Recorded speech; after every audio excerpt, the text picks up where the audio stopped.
સ્થાનિક સ્વરાજ્યની ચૂંટણીમાં કઈ બેઠકો પર ઉમેદવારી કરી છે ને અને કેટલો જીતનો વિશ્વાસ?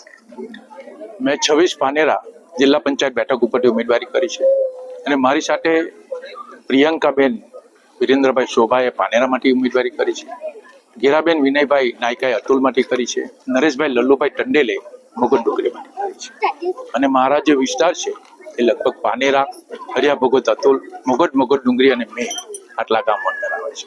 ત્યારે આ ચૂંટણીની અંદર અમે પ્રવાસ કર્યો, લોકોની સાથે મળ્યા અને લોકોએ અનેક સમસ્યાઓ બતાવી.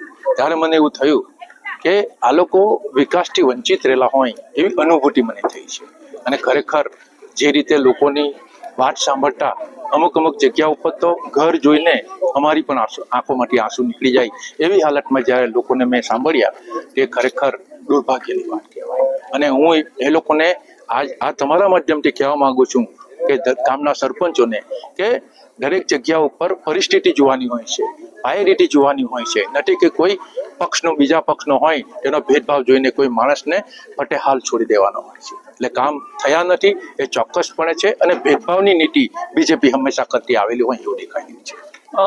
આગામી દિવસોમાં જીતનો કેટલો વિશ્વાસ છે, કેટલી લીડથી અને જીતવાની શક્યતા દેખાઈ રહી છે? આ સીટ પાનેરા છે. પાનેરા સીટ ઉપર હું અગાઉ પણ એકવાર જીતી ચૂક્યો છું અને જિલ્લા પંચાયતની અંદર વિરોધ પક્ષના નેતા તરીકે સફળતાપૂર્વક કામ પણ કરી ચૂક્યો છું. ત્યારે લોકોએ મને જોયેલો છે, મારા કામગીરીથી લોકો પરિચિત પણ છે અને મેં જે કરેલા કામો છે તે આજે પણ લોકો જે રીતે યાદ કરી રહ્યા છે અને એ લોકો જે મને વેલકમ કરી રહ્યા છે અને એ લોકો વિશ્વાસ અપાવી રહ્યા છે કે અમે આ વખતે પાછા પ્રકાશભાઈ તમને અને તમારી ટીમને લાવવા માંગીએ છીએ, ત્યારે ખરેખર એક આનંદની વાત છે. અને આ જો લાવવામાં આવશે તો હું એ લોકોને વિશ્વાસ અપાવવા માંગુ છું કે એ લોકોના જે પણ કામો રહી ગયા હશે એના પાયલને ધોરણે એને કામ પૂર્ણ કરવાની ખાતરી પણ આપું છું. મતદારોનું કઈ રીતના સમર્થન મળી રહ્યું છે અને શું લાગે છે અને બટન સુધી લઈ જવામાં કેટલી સફળતા મળશે? મતદારો અત્યારે સમર્થન ચોક્કસપણે દરેક ઇલેક્શનની અંદર અમે જઈએ છીએ ત્યારે આ ઇલેક્શનની અંદર સાયલન્ટ મતદારો છે. મતદારો એવું કહે છે કે અમારો મત આ વખતે ચોક્કસપણે પરિવર્તન અમે કરીશું અને તે પણ ભારતીય રાષ્ટ્રીય કોંગ્રેસ પાર્ટીમાં એ લોકો સમર્થન આપે એ દિશામાં અત્યારે દેખાઈ રહ્યું છે. અને એ દેખાવા પાછળનું કારણ ભાજપની કુનીતિ જ છે. એ લોકો જે કરેલા કુકૃત્યો છે એને લઈને જ આ વખતે લોકોએ નક્કી કરી દીધું છે કે આ વખતે અમે ચોક્કસપણે પક્ષ પરિવર્તન કરીશું. કારણ કે વિપક્ષ જો મજબૂત હશે તો લોકોને ફાયદો થશે અને લોકોને કેવી રીતે ફાયદો થશે? વિપક્ષ વિરોધ કરશે તો સરકાર કંટ્રોલમાં રહેશે. આ તો એક તરફી મત આપતા જશો તો સરકારને કોઈ કહેવાવાળું જ નહીં રહેશે. કે સમજો કે ગેસના બુલા પર પહેલાના સમયે 5 રૂપિયા વધારવામાં આવતા ને તો દેશની અંદર આંદોલન ચાલુ થઈ જતા.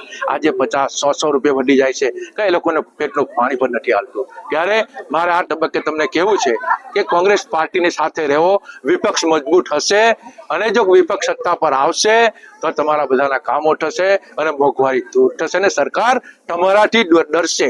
એટલા માટે કહું છું કે પરિવર્તન જરૂરી છે. તો અત્યાર સુધી કોંગ્રેસ ક્યાં? કોંગ્રેસનું કામ કરી રહેલી હતી. કોંગ્રેસ ન કરતી એવું નથી. તમે જોયું હશે કે અમારા રાષ્ટ્રીય નેતા રાહુલ ગાંધી અવારનવાર ખૂબ જ સરસ કામગીરી કરી રહ્યા છે, વિરોધ પ્રદર્શન કરી રહ્યા છે. પણ જ્યારે સત્તા પર બેઠેલા અધિકારીઓ અને પોલીસ તંત્ર જ્યારે જેમના કબજામાં હોય ત્યારે અમારા નેતાઓ પણ લાચાર બની જતા હોય છે અને એક ધાક ધમકી, મોટા આંકડા બતાવીને લોકોને ભ્રમિત કરવાની જે કોશિશ બીજેપી કરી રહેલું છે એ ખરેખર દુર્ભાગ્ય છે આપણા દેશનું. અને એની અંદર જેવી રીતે ઉઠાઈ અંદરથી કોરીને લાકડું કે જે પણ હોય તેને સાફ કરી નાખે છે, તેમાં બીજેપી પણ આ રીતે દેશને સાફ કરવા તરફ જઈ રહ્યું છે.